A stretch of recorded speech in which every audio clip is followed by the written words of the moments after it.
Hello again.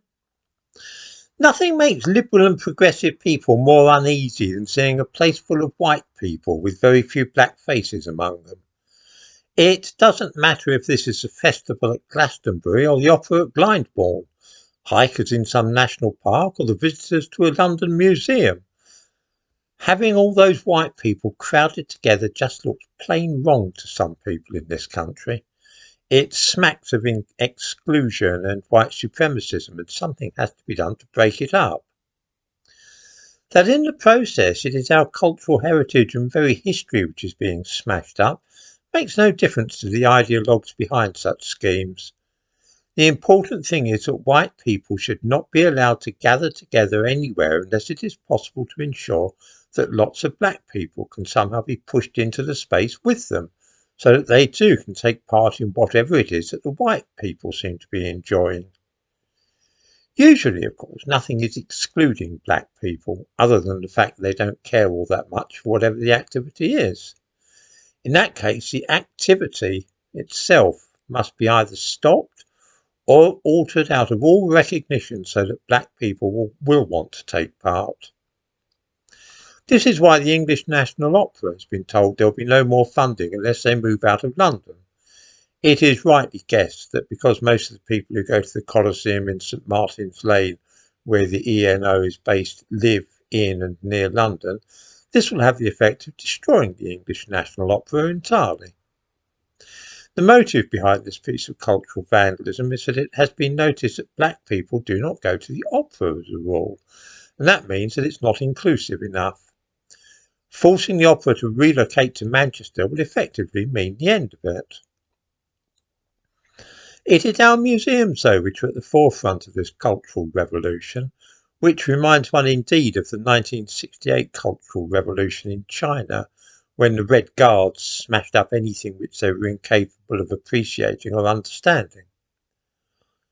Anybody who visits museums in London will have noticed that hardly any black people go to them. This has been noticed from the various monitoring forms that are filled out, and it's seen as a serious problem. Clearly, these national treasures are not inclusive enough. What is to be done? The Bethnal Green Museum of Childhood is a case in point. It was a fabulous museum, much beloved by families with children and always crowded. The only thing is that all those who visited the place were white. Black people simply didn't go there, although it was of course free and in the London borough of Hackney, where there are many black people. The only black children ever seen there were taken by schools. This really didn't look inclusive, and so the decision was made to destroy the museum. It was full of glass cases with toys and all sorts of other things relating to childhood going back centuries in this country. This was another problem, by the way. The visual images were all of white people. The solution was to close it down for a few years and rebrand it as the Young V&A. All the exhibits were disposed of because it was thought that this was what was keeping black people away. That is to say that because it was a museum, the black people don't seem to like them. So there will be no history in the new museum. Instead, and I quote, "You'll be able to get hands-on with interactive displays, workshops and an open studio and show off performance skills on the amphitheatre-style stage. This National Museum for Young People will focus on issues facing children today and their achievements." The issues facing children today. None of all those old things relating to the past, which were boring and also hideously white. There'll be a studio where kids can put on shows and sing and dance, and the whole thing will be geared to schools rather than parents taking their kids to a museum. As I say, it's been destroyed. This is the destruction of our history and culture. This is year zero, as the Khmer Rouge tried to do in Cambodia.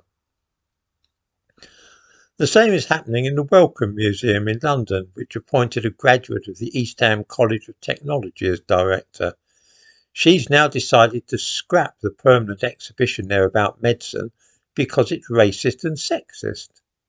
The whole exhibition, that is, the permanent display of objects relating to the history of Western medicine from the 16th century to the present day. The whole thing is going. Why? Because controversial objects include a 1916 painting entitled "A Medical Missionary Attending to a Sick African." The museum said in a statement on Twitter, "We can't change our past, but we can work towards a future where we give voice to the narratives and lived experience of those who have been silenced, erased and ignored." Lived experience, by the way, is a key phrase from critical race theory. We tried to do this with some of the pieces in Medicine Man, but the display still perpetuates a version of medical history that is based on racist, sexist and ableist theories and language. The statement continued, "The result of this was a collection that told a global story of health and medicine in which disabled people, black people, indigenous peoples and people of colour were marginalised and exploited or even missed out altogether." It was, of course, people like that medical missionary who brought modern medicine to Africa and saved the lives of countless people there, and paved the way for the increased life expectancy we now see in that continent. The story of the development of modern medicine is the story of white people developing medicine and then passing on the fruits of their knowledge to those in Africa. That is the history of the subject, and it is the history which is to go, in just the same way that the history of the Bethnal Green Museum is also going.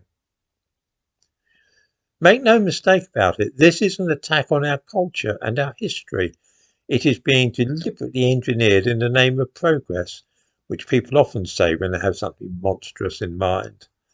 I give links in the description to this video to pieces about the Bethnal Green Museum and the Wellcome Institute.